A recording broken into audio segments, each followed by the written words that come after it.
like the one involving Return to Nature that led to the introduction of multiple bills to regulate the funeral home industry. But major funeral home corporations are trying to lighten the regulation, which is frustrating those impacted families tonight. One of those corporations owns multiple Colorado Springs funeral homes, including Swan Law along North Cascade Avenue.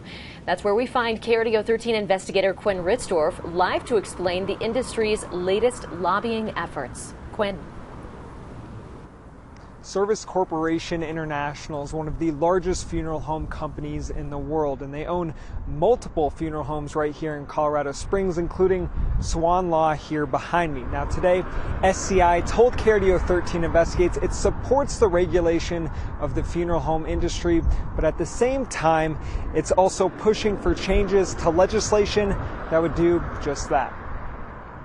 Colorado is the only state in the country that doesn't regulate funeral home professionals, but these two bills going through the state capitol aim to change that. We are totally for regulation in the funeral profession in the state of Colorado. Matt Whaley is the market director for Service Corporation International in Colorado.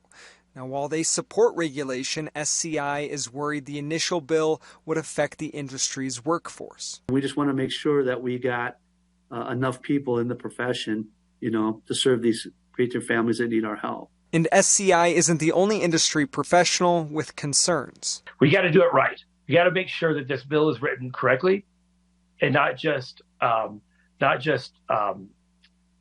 thrown together without having the voice of somebody who knows what's going on, and that's really in the trenches. These lobbying efforts brought changes to the bills. The amendments limit the number of hours a funeral professional needs and allow someone to get a license without going to mortuary science school. And we can't let just the emotional drive be the one that drives what the policy is.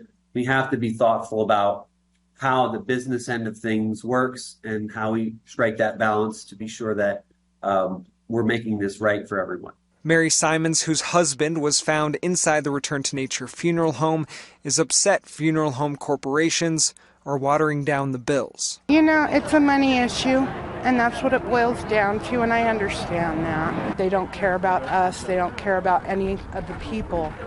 All they care about is what they can get, and it's really sad.